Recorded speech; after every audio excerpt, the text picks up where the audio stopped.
Bismillahirrahmanirrahim.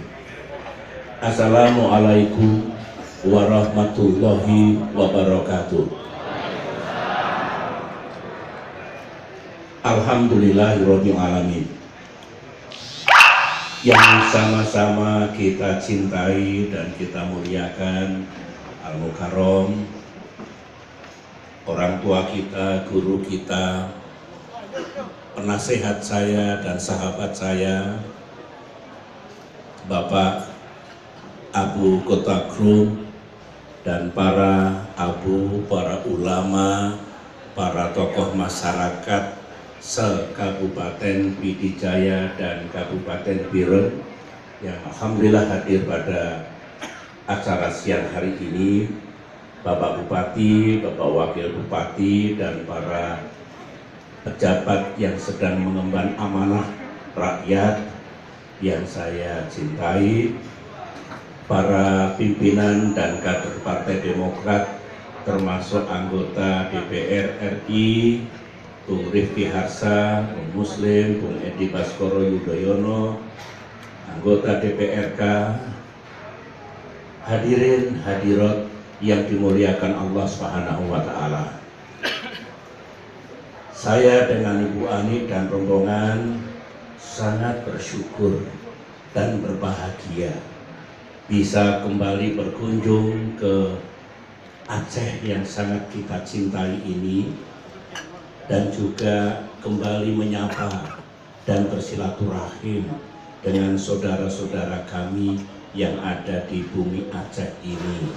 Semoga pertemuan kita mendapatkan ridho dan berkah Allah Subhanahu wa Ta'ala. Tadi Pak Rifki Harsah mengatakan, alhamdulillah saya dengan Ibu Ani bisa mengunjungi 10 kabupaten kota kali ini. Saya ingat dulu, tadi saya bernostalgia dengan Abu Kotagrum dan teman-teman yang lain ketika mencari perdamaian di Aceh selama hampir 4 tahun.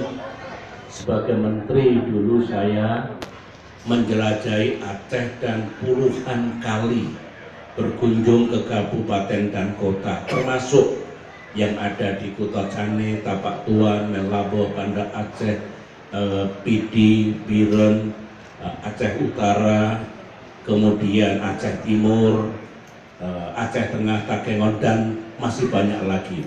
Bukan hanya sekali yang kami, bukan sekali berkunjung, berkali-kali. Ingin menyelesaikan konflik secara damai dan bermartabat. Ingin menghadirkan perdamaian di Aceh ini. Ternyata tidak mudah dulu. Ada pasang, ada surut. Ada kalanya berhasil, ada kalanya tidak berhasil. Tapi dulu kita tidak menyerah. Kita mohon pada Allah, ya Allah, hentikan perselisihan, pertengkaran di antara kami. Satukan kami untuk membangun Aceh, membangun Indonesia menuju masa depan yang adil, damai, dan sejahtera. Kami bersyukur. Kita berhenti sebentar. Ada suara azan.